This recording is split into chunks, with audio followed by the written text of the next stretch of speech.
hindi po maganda na ibinta natin kaagad. Kaya pinalampas ko muna.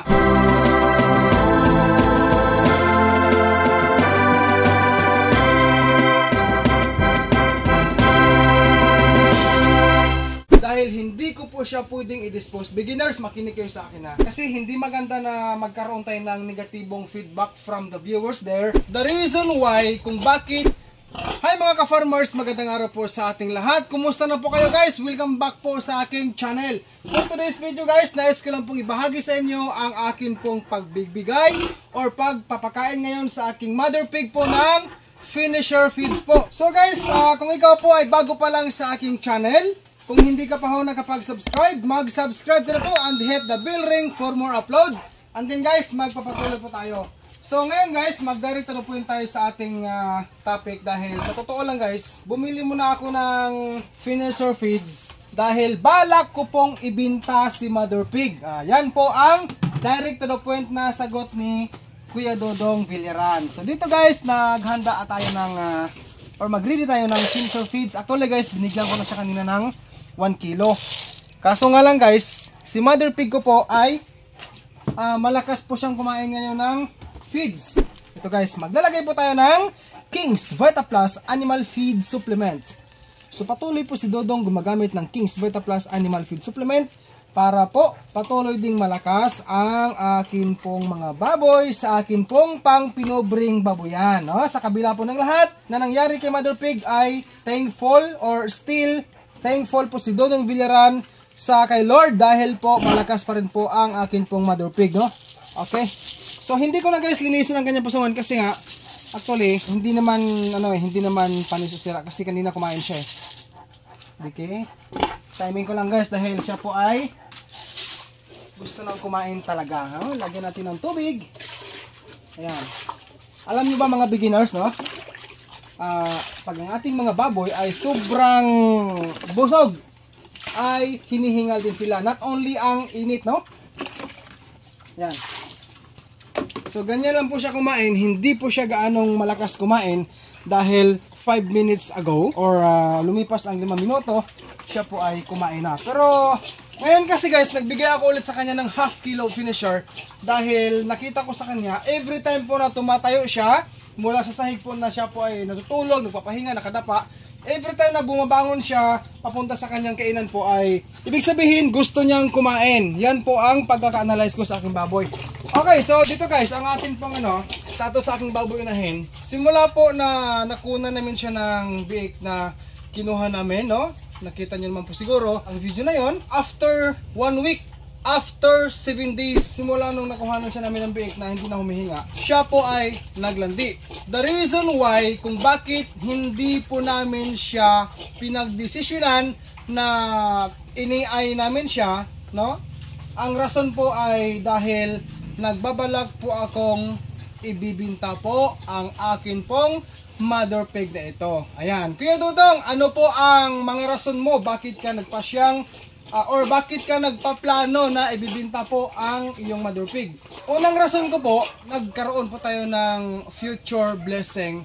I mean, yung 7 or 8 pirasong biik na akin pong pinareserve doon po sa kabilang bayan. Isa rin pong hog raiser, no? Sa farm talaga siya. Sorry guys, hindi ko na po banggitin yung pangalan sa farm and also yung tao, no? Sorry po. Iniisip ko guys, kapag po hindi ko siya i-dispose, ay ang lugar po guys, second reason, yung lugar ko guys, hindi po sapat para sa aking mga baboy, no? Halika, ating ipakita dito. Ito kasi guys, ngayon, pag sakaling dumating po or mabili or makuha ko na yung aking guys, 8 biik na pinareserve sa isang farm, magiging masiki po ang akin pong baboyan. Kasi ito pong dalawang baboy na to, ililipat ko siya, sila doon sa gestating pin. Kapag po maibinta o ma-dispose ko na si mother pig ko, ito guys, gusto ko siyang i-dispose na lang. Kaya ko siya pinapakain ng finisher feeds ngayon dahil ang trabaho po ng finisher feeds ay kino-convert niya sa laman from taba. Tumaba ang baboy, no? Kumapal ang taba. And then, yung finisher feeds po ay tumutulong na i-convert, no? Magiging laman ang taba. So, hindi na po ako guys magdadalawang isip na siya po ay akin pong i-dispose. Dahil actually guys, nakausap ko na yung buyer nito. Yung dalawang gilt na yon, kapag po ma-dispose ko si Mother Pig, aayusin ko kaagad ang sahig. Kasi after ma-dispose siya, I still have 1 week, no? Tama? 1 week, mga 8 days, no? Ayan, so ang pagsimento, kailangan matuyo siya. 1 week, pwede na yan malagyan ng baboy, no? Or mahigit 1 week para maging solid po.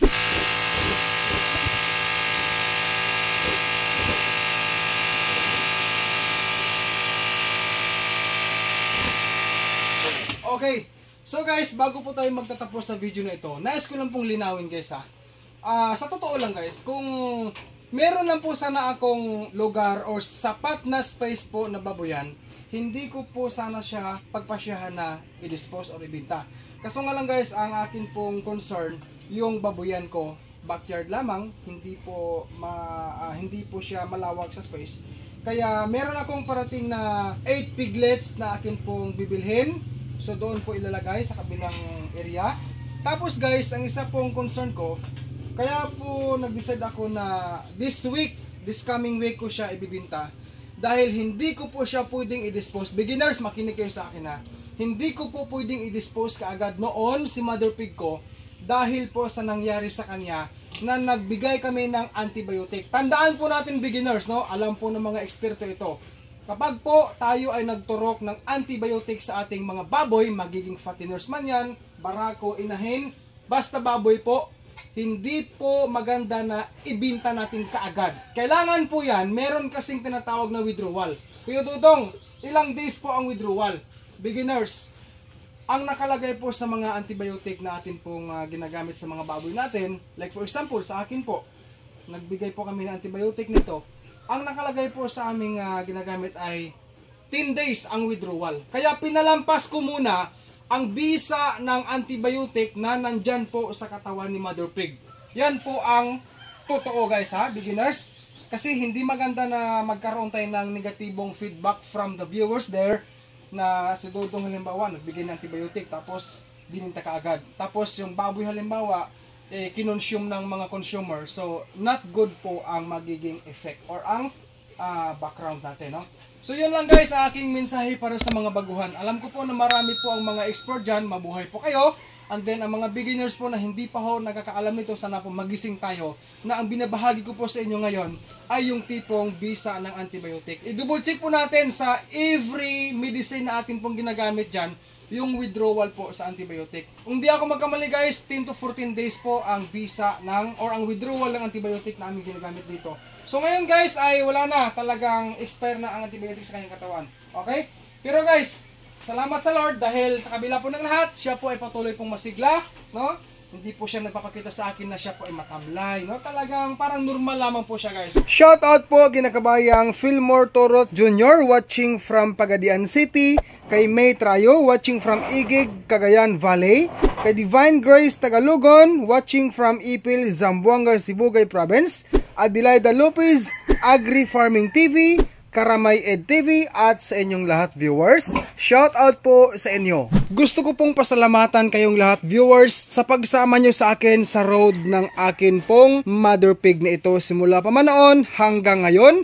Ang King's Vita Plus Animal Feed Supplement mabibili po sa Agribit Stores nationwide. Kung hindi ito available sa inyong lugar, maaari po kayo mag-direct order sa Shopee sa KBM Agribit Lines. Pwede rin sa Facebook page ng King's Vita Plus Animal Feed Supplement. Link nila ay nasa description o pwede po kayo mag-text o tumawag sa kanilang cellphone number 0917-795-0220. Available po ang COD or cash on delivery. Maraming salamat po for watching this video. Ako po si Dudong Villaran. Tos puso pong nag-thank you sa inyong lahat for continue supporting me here in my YouTube channel and also po sa aking Facebook page. Maraming salamat po sa inyong lahat ulit. God bless po and peace out everyone.